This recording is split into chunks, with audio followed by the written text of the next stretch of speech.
Ketemu lagi di Short Channel Aida. Terima kasih Anda telah setia bersama kami. Sebelum menonton demi kemajuan channel kita, kami harap Anda untuk like dan subscribe dulu. Dan jangan lupa tekan tombol notifikasi agar Anda tidak ketinggalan berita dari kami. Kami akan hadir untuk Anda dengan berita sejarah, budaya dan sosial kemasyarakatan. Saat ini kami akan menayangkan berita dengan judul Pulau Reklamasi sudah jadi Chinatown. Waktu kami mampir di Pulau Reklamasi, kami masuk dari Pantai Indah Kapuk 2, jembatan megah yang menghubungkan Pulau Reklamasi dengan Pantai Indah Kapuk. Di sisi kanan jembatan berdiri megah beberapa tower gedung pencakar langit.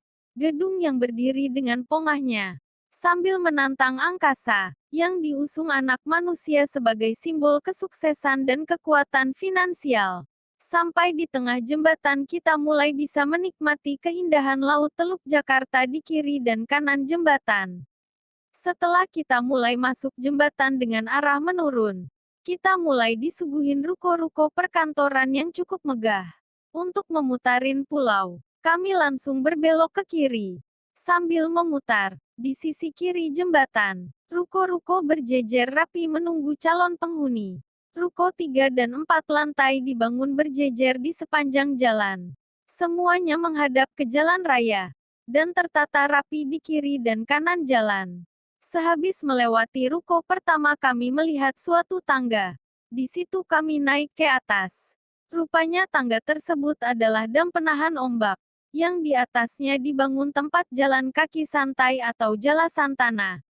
Dari dam ini kita bisa melihat pulau-pulau sebelah yang sudah jadi. Tapi pembangunannya belum dimulai. Dari situ kami melihat jembatan penghubung ke pulau sebelah. Jembatan megah yang berdiri dengan gagah. Pas kami naik ke dam tersebut, kami banyak melihat warga China pelancong. Kemungkinan mereka berasal dari China daratan atau Singapura, atau Taiwan. Mereka asik menonton kontes burung. Mereka bercandaria menikmati keindahan Pulau Reklamasi. Di sini kebanyakan warga China, warga pribumi di situ hanya sebagai pekerja, petugas kebersihan, petugas keamanan, dan lain-lain. Setelah kami turun dari tangga dam tersebut, kami melihat suatu perumahan. Wah, nama perumahan mewah itu kami lupa namanya. Akhirnya kami meneruskan perjalanan menyusuri ruko-ruko di pulau tersebut. Di sini kita serasa berada di Shanghai. Karena semua mereka ruko dan gedung berbahasa Mandarin. Kalau Anda tidak mengerti bahasa Mandarin, seandainya Anda mencari alamat, Anda akan kesulitan di Pulau Reklamasi ini.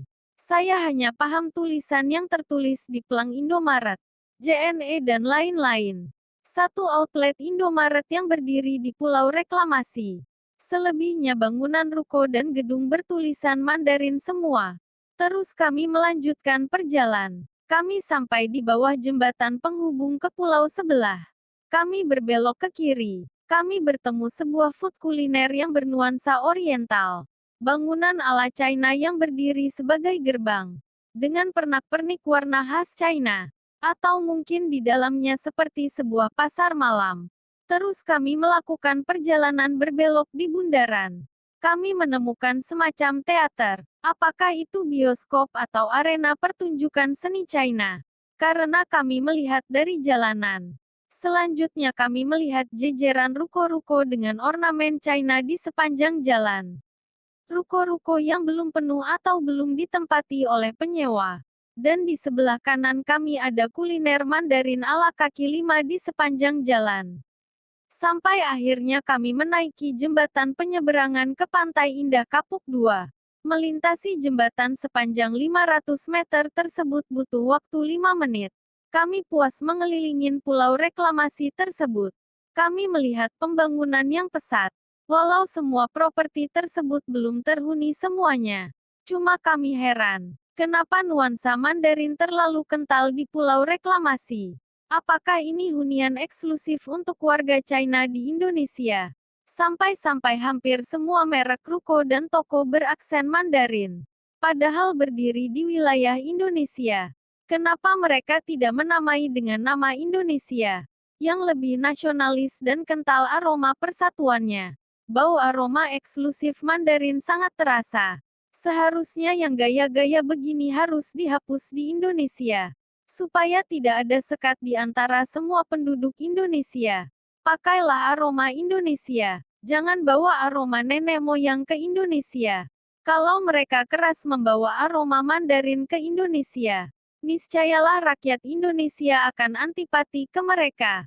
Masyarakat akan mempertanyakan, inikah guna pulau reklamasi dibangun dengan mengorbankan para nelayan? Inikah hasil kengototan pemerintah pusat membangun pulau ini? Hanya akan menghasilkan sekat di antara anak bangsa ini. Segera hentikan akulturasi budaya China di Indonesia. Karena budaya Indonesia masih banyak yang perlu diekspose.